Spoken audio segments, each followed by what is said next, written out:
Media sosial pina ke sarana sanepinih dengan keanggen nyobiahang kawentenan radikalisme. Untuk menika ideologi kebangsaan patut kekukuhang malih pemekas ring parayawana. Parindikan sane medaging radikalisme kejantenang dengan pisan kasobiahang ring medsos. Radikalisme punika wantah pinaka virus majeng parayawana sane pinaka penglantur kahuripan wangsa panegara. Dirjen Bimas Hindu Kementerian Agama RI Ketut Widnya Mausang silih tunggil pangupaya sane persida kaambil nes radikalisme wantah antuk ngukuhang kuentenan ideologi kebangsaan.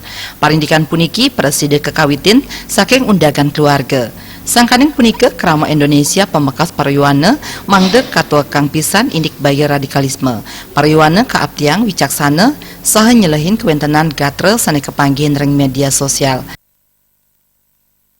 Salah satu yang perlu adalah penguatan ideologi kebangsaan kita.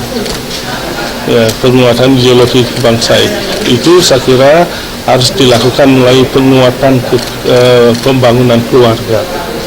Penguatan keluarga, disinilah sebenarnya anak-anak kita itu belajar agama di mana? Kan orang tua yang tahu. Kan ada orang tua yang tidak tahu bahwa anaknya belajar radikalisme. Anaknya belajar radikalisme di satu sekolah yang orang tuanya tidak tahu. Sebenarnya kita kembalikan kepada keluarga, fungsi keluarga, pengasuhan keluarga.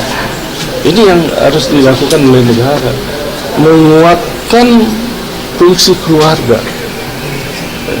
Saya kira ini dalam arti yang luas akan memberikan penangkal untuk pendidikan keluarga. Saya kira itu ya. Paham radikalisme patut ketambakin oleh Samian Angge sekadi melarapan untuk revitalisasi semangat kebangsaan ring pariyuana. Saputra Bali TV.